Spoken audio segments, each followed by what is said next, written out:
Mr. Speaker, the Prime Minister of the Republic of India.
Members of Congress, I have the high privilege and the distinct honor in presenting to you His Excellency Narendra Modi, Prime Minister of the Republic of India.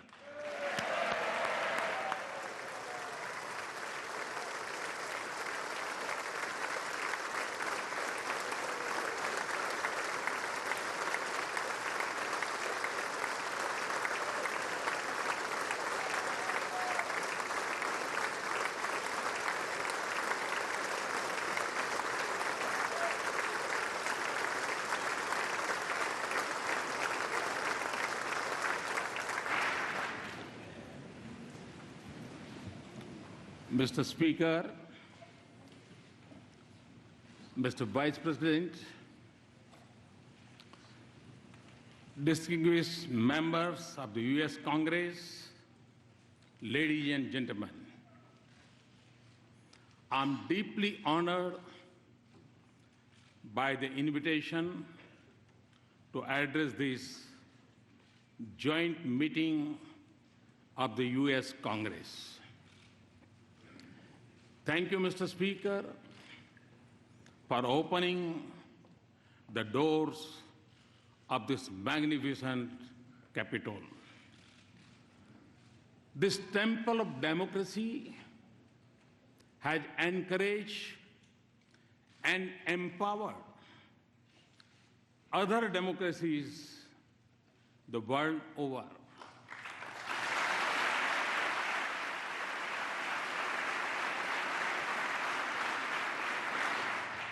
It manifests the spirit of this great nation, which is, in Abraham Lincoln's words, was conceived in liberty and dedicated to the proposition that all men are created equal.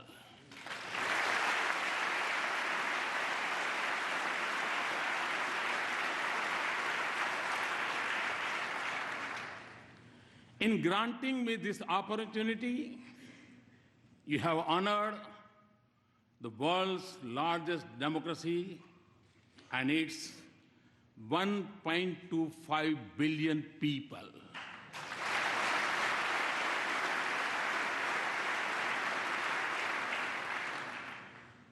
As a representative of world's largest democracy, it is indeed a privilege to speak to the leaders of its oldest.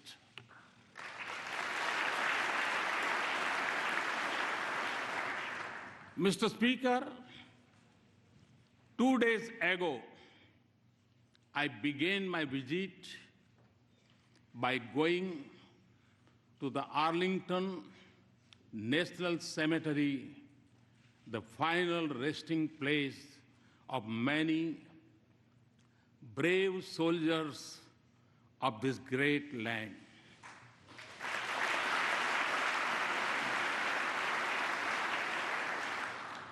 I honored their courage and sacrifice for the ideals of freedom and democracy.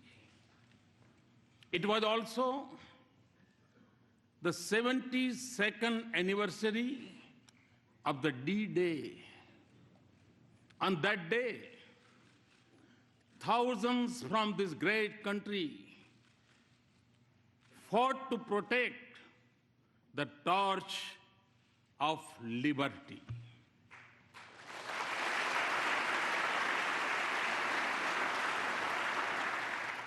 They sacrificed their lives so that the world lives in freedom. I applaud, India applauds the great sacrifices of the men and women from the land of the free and the home of the brave in service of mankind.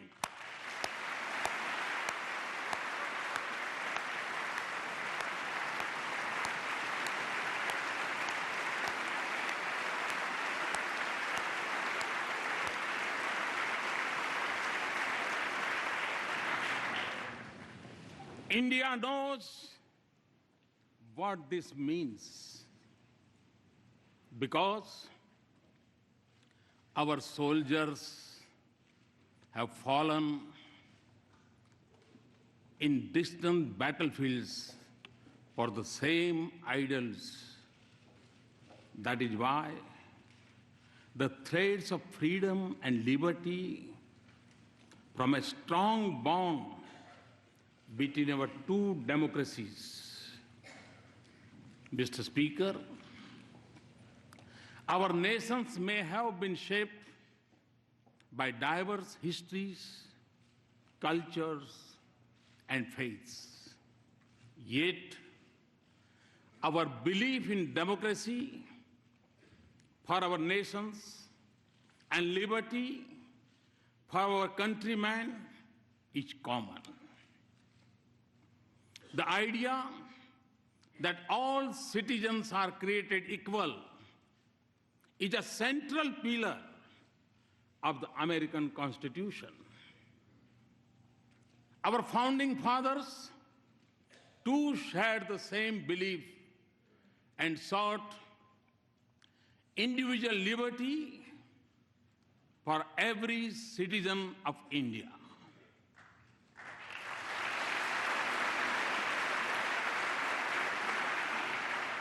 There were many who doubted India when, as a newly independent nation, we repose our faith in democracy. Indeed, wagers were made on our future, but the people of India did not waver. Our founders created a modern nation with freedom, democracy, and equality at the essence of its soul. And in doing so, they assured that we continue to celebrate our age-old diversity. Today, across its individuals and institutions, in its villages and cities, in its streets and states, are anchored in equal respect for all faiths and in the melody of hundreds of its languages and dialects. India lives as one. India grows as one. India celebrates as one.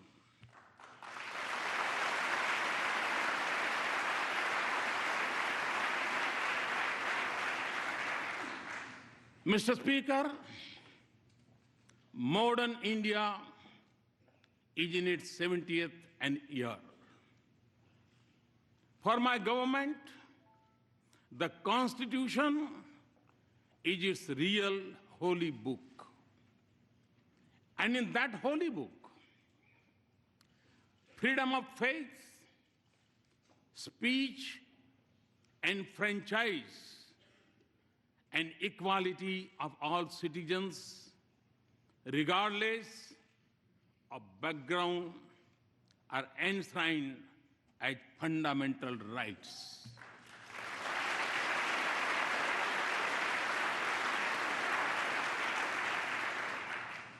$800 million of my countrymen may exercise the freedom of franchise once every 5 years. But all the 1.25 billion of our citizens have freedom from fear, a freedom they exercise every moment of their lives.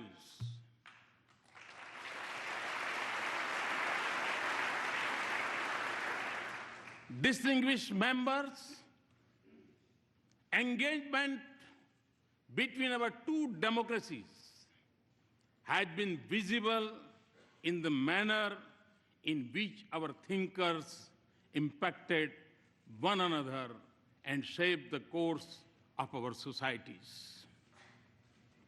Thoreau's idea of civil disobedience influenced our political thoughts.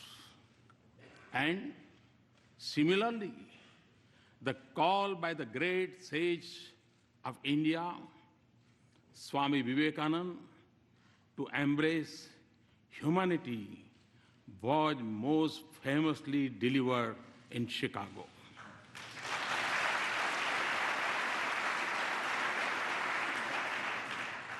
Gandhi's non-violence inspired the heroism of Martin Luther King.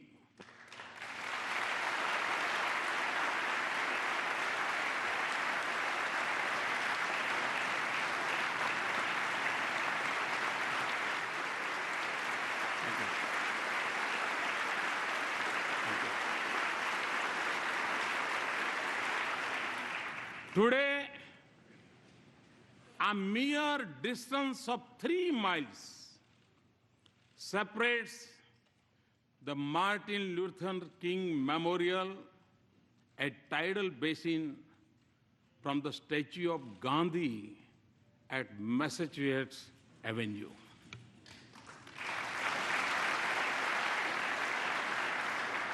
This proximity of the memorials in Washington mirrors the closeness of ideals and value they believe in. The genius of Dr. Bhimrao Babasaheb Ambedkar was nurtured in the years he spent at the Columbia University a century ago.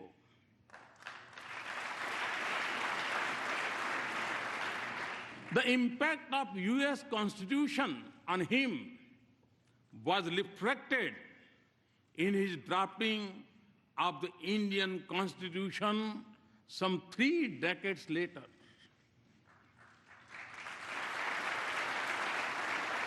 Our independence was ignited by the same idealism that fueled your struggle for freedom. No wonder then that former Prime Minister of India, Sri Atal Bihari Vajpayee, called India and the US natural allies.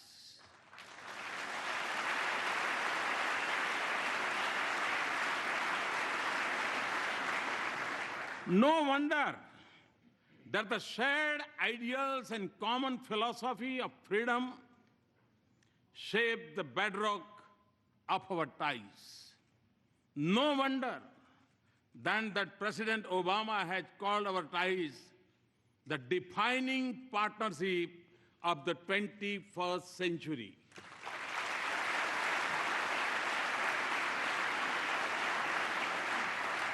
Mr. Speaker, more than 15 years ago, Prime Minister Vajpayee stood here and gave a call to step out of the shadow of agitation of the past. The pages of our friendship since then tell a remarkable story. Today, our relationship has overcome the hesitations of history.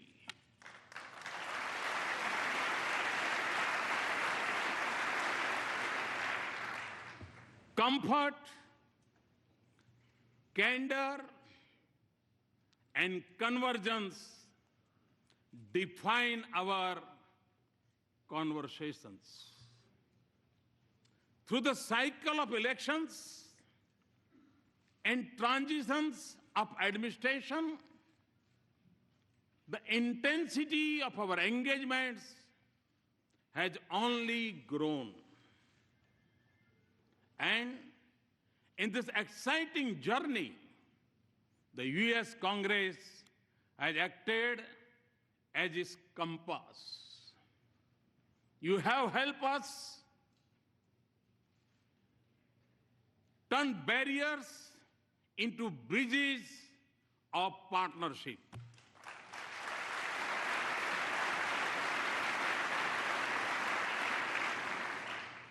In the fall of 2008, when the Congress passed the India-US Civil Nuclear Cooperation Agreement, it changed the very colors of leaves of our relationship.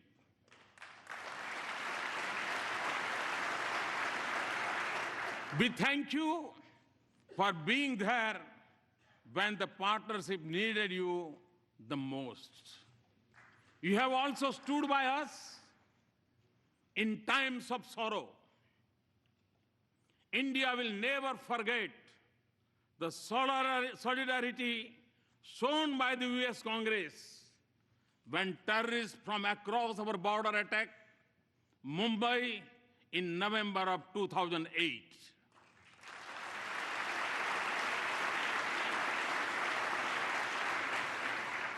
And for this, we are grateful. Mr. Speaker, I'm informed that the working of the US Congress is harmonious.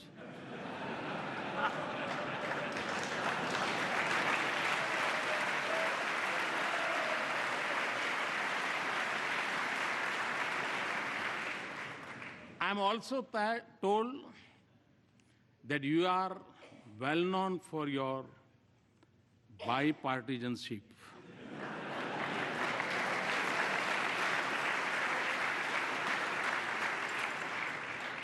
Well, you are not alone.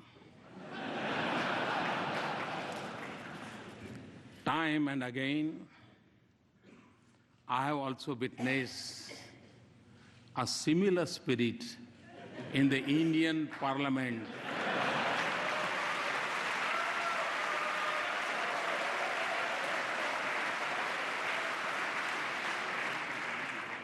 Especially in upper house.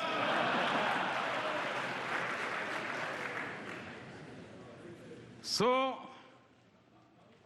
as you can see, we have many shared practices. Mr. Speaker, as this country knows well, every journey has its pioneers. Very early on, they shaped a development partnership, even when our meeting ground was more limited. The genius of Norman Borlaug brought the Green Revolution and food security to my country.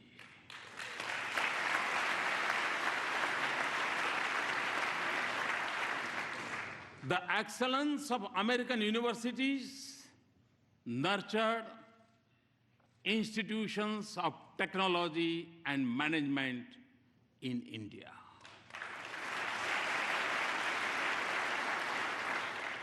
And I could go on, but fast forward to the present.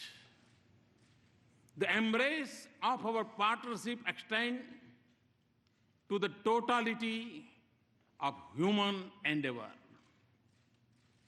From the depths of the oceans to the vastness of the space.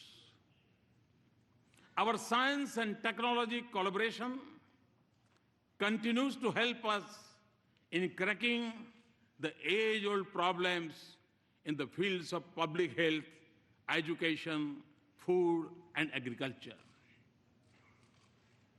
Ties of commerce and investment are flourishing. We trade more with the US than with any other nation.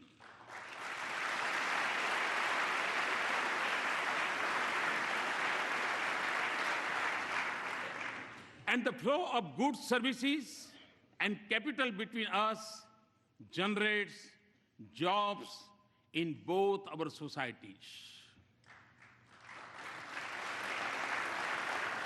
As in trade, so in defense. India exercises with the United States more than we do with any other partner.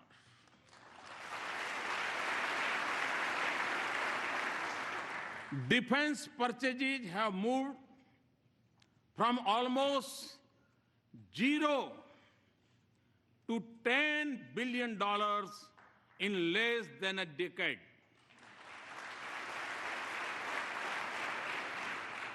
Our cooperation also secures our cities and citizens from terrorists and protects our critical infrastructure from cyber threats. Civil nuclear cooperation, as I told President Obama yesterday, is a reality. Mr. Speaker, our people-to-people links are strong, and there is a close cultural connect between our societies. Siri, you are familiar with the Siri. Siri tells us that India's ancient heritage of yoga has over 30 million practitioners in the US.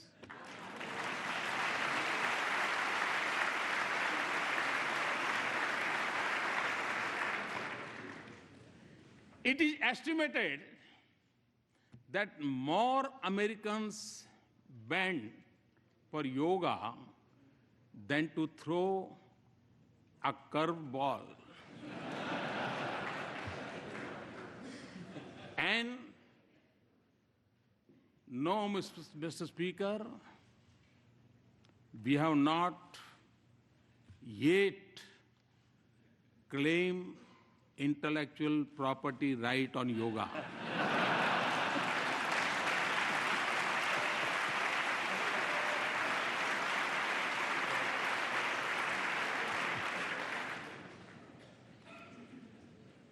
Connecting our two nations is also a unique and dynamic bridge of 3 million Indian Americans.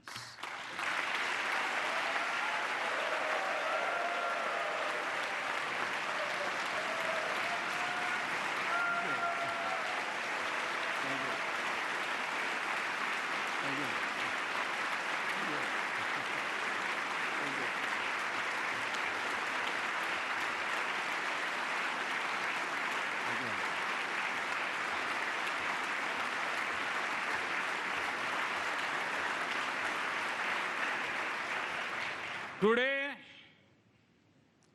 they are among your best CEOs, academics, astronauts, scientists, economists, doctors, even spelling bee champions.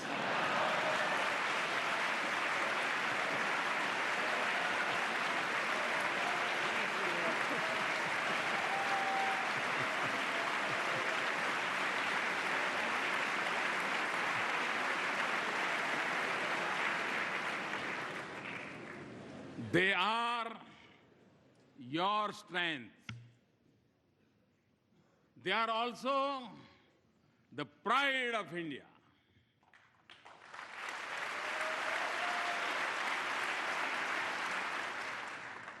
They symbolize the best of both our societies. Mr. Speaker, my understanding of your great country began long before I entered public office. Long before assuming office, I traveled coast to coast, covering more than 25 states of America.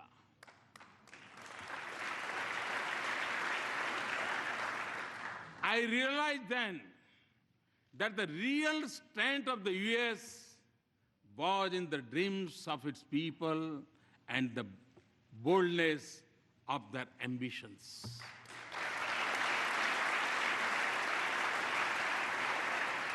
Today, Mr. Speaker, a similar spirit animates India. Over 800 million youth are especially impatient. India is undergoing a profound social and economic change. 1 billion of its citizens are already politically empowered. My dream is to economically empower them through many social and economical transformations, and do so by 2022, the 75th anniversary of India's independence. My to-do list is long and ambitious, but you will understand it includes a vibrant rural economy with a robust farm sector, a roof over each head, and electricity for all households. To skill millions of our youth, build 100 smart cities, have a broadband for 1 billion, and connect our villages to the digital world. And create a 21st century rail, road, and port infrastructure. These are not just aspirations. They are goals to be reached in a finite time frame and to be achieved with a light carbon footprint with greater emphasis on renewables.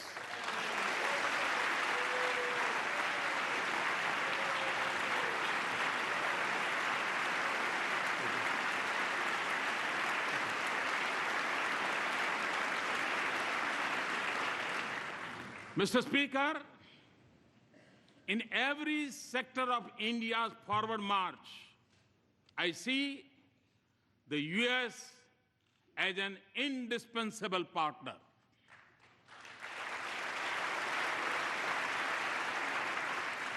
Many of you also believe that a stronger and prosperous India is in America's strategic interest.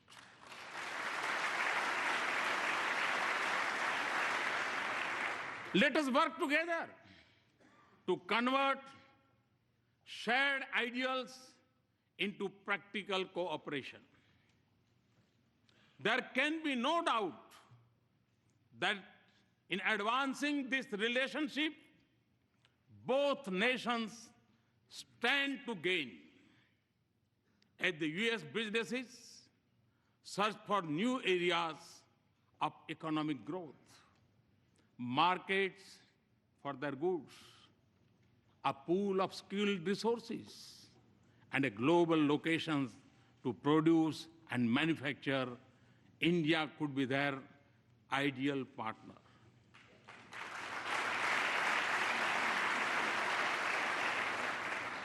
India's strong economy and growth rate of 7.6% annum is creating new opportunities for our mutual prosperity.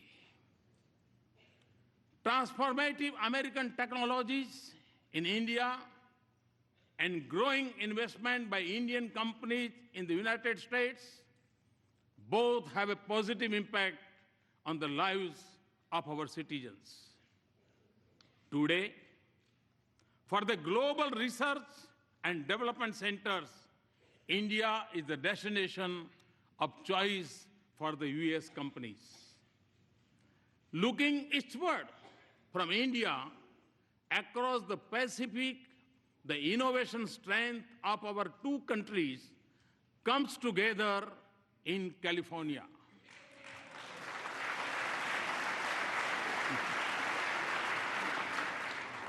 Here, the innovative genius of America and India's intellectual creativity are working to shape new industries of the future. Mr. Speaker, the 21st century has brought with it great opportunities, but it has also come with its own set of challenges. While some parts of the world are islands of growing economic prosperity, others are mired in conflicts. In Asia, the absence of an agreed security architecture creates uncertainty. Threats of terror are expanding and new challenges are emerging in cyber and outer space. And global institutions conceived in 20th century seem unable to cope with new challenges or take on new responsibilities. In this world of multiple transitions and economic opportunities, growing uncertainties and political complexities, existing threats and new challenges. Our engagement can make a difference by promoting cooperation, not dominance, connectivity, not isolation, inclusive, not exclusive mechanisms, respect for global commons, and above all, for international rules and norms. India is already assuming her responsibilities in securing the Indian Ocean region. A strong India-US partnership can anchor peace, prosperity, and stability from Asia to Africa and from Indian Ocean to the Pacific.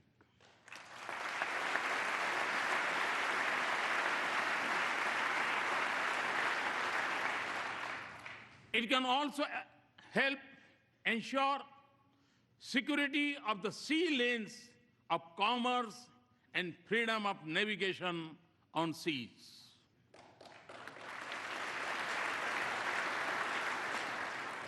But the effectiveness of our cooperation would increase if international institutions frame with the mindset of the 20th century, where they reflect the realistic of today. Mr. Speaker, before arriving in Washington, D.C., I had visited Herat in western Afghanistan to inaugurate Afghan-India Friendship Dam built with Indian assistance.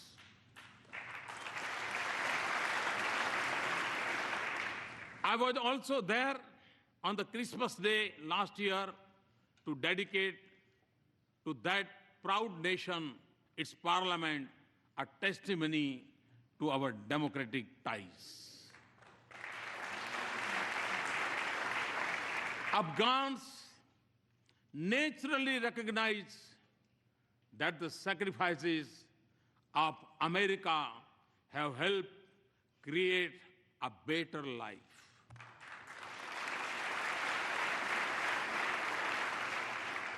But your contribution in keeping the region safe and secure is deeply appreciated by even beyond. And India too has made an enormous contribution and sacrifices to support our friendship with Afghan people.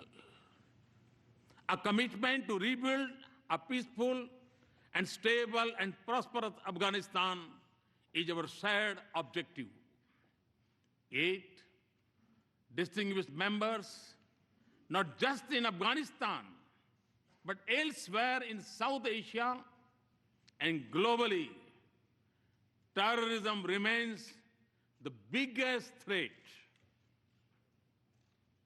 In the territory, stretching from west of India's border up to Africa.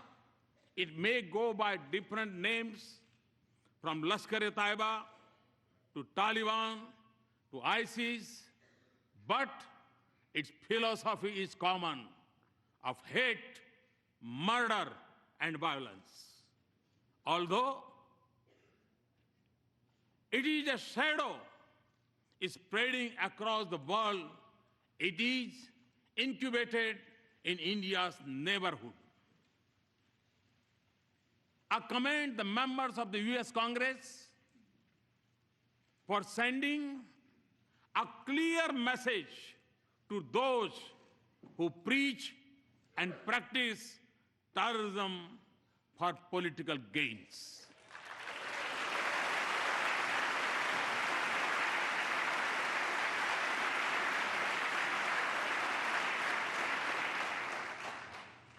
Refusing to reward them is the first step towards holding them accountable for their actions.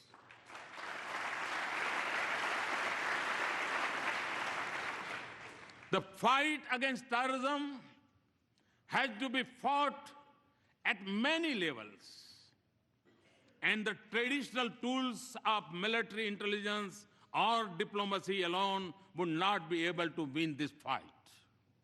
Mr. Speaker, we have both lost civilians and soldiers in combating terrorism. The need of the hour is for us to deepen our security cooperation and base it on a policy that isolates those who harbor, support, and sponsor terrorists.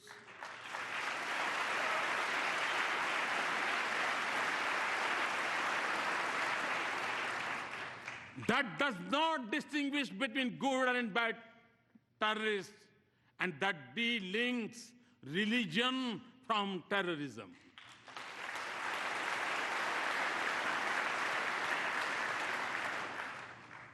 Also, for us to succeed, those who believe in humanity must come together to fight for it as one and speak against this menace in one voice.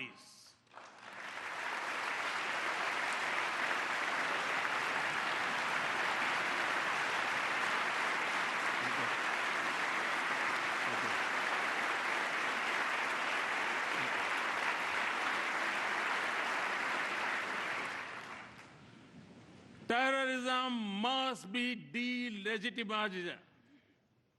Mr. Speaker, the benefits of our partnership extend not just to the nations and regions that need it most.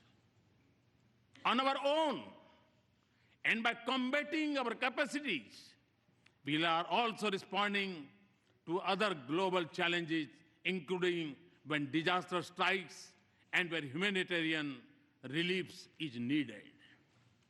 From our shore, we have evacuated thousands from Yemen, Americans and Indians and others.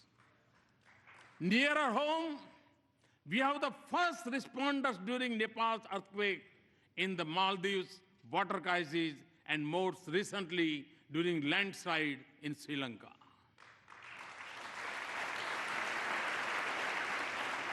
We are also one of the largest contributors of troops to UN peacekeeping operations.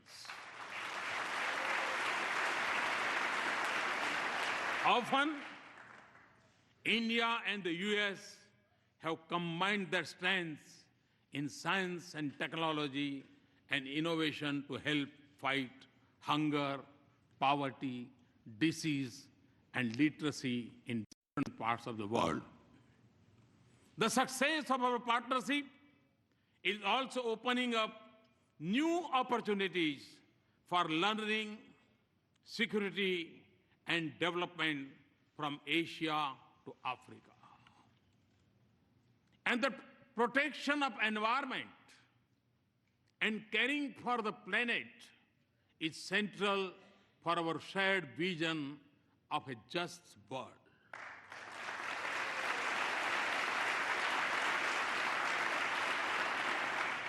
For us in India, to live in harmony with Mother Earth is a part of our ancient belief.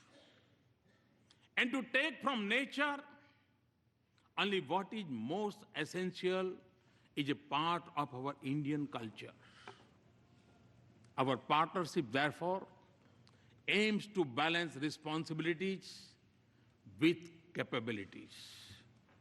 And it also focuses on new ways to increase the availability and use of renewable energy.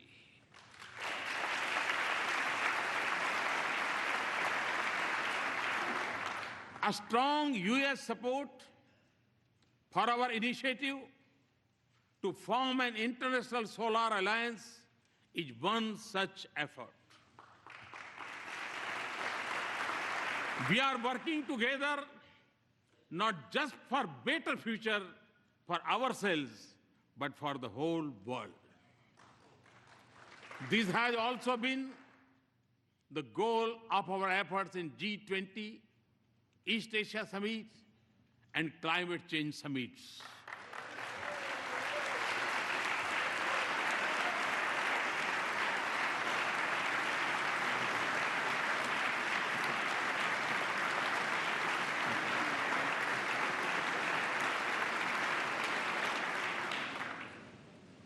Mr. Speaker, as we deepen our partnership, there will be times when we would have differing perspectives. But since our interests and concerns converge, the autonomy in decision-making and diversity in our perspectives can only add values to our partnership. So, as we embark on a new journey and seek new goals, let us focus not just on matters routine, but also transformation, all ideas. Ideas which can focus not just on creating wealth, but also creating value for our societies.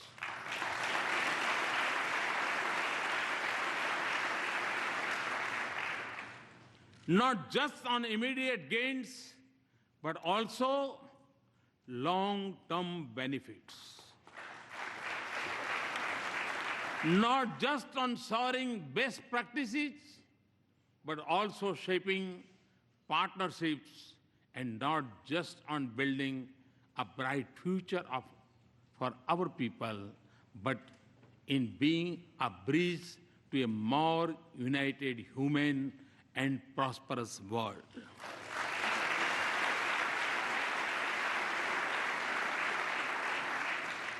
And important for the success of this journey would be a need to view it with new eyes and new sensitivities. When we do this, we will realize the full promise of this extraordinary relationship. Mr. Speaker, in my final thoughts and words, let me emphasize that our relationship is prime for a momentous future. The constraints of the past are behind us, and foundations of the future are firmly in place. In the lines of Walt Whitman,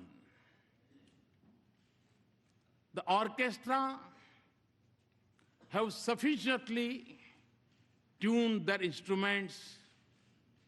The baton has given the signal.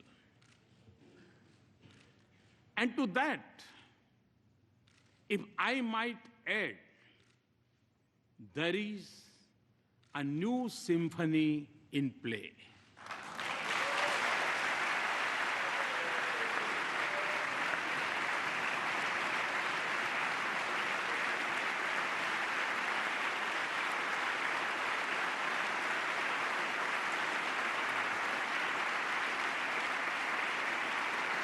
Thank you, Mr. Speaker and Mr. Vice President, distinguished members, for this honor.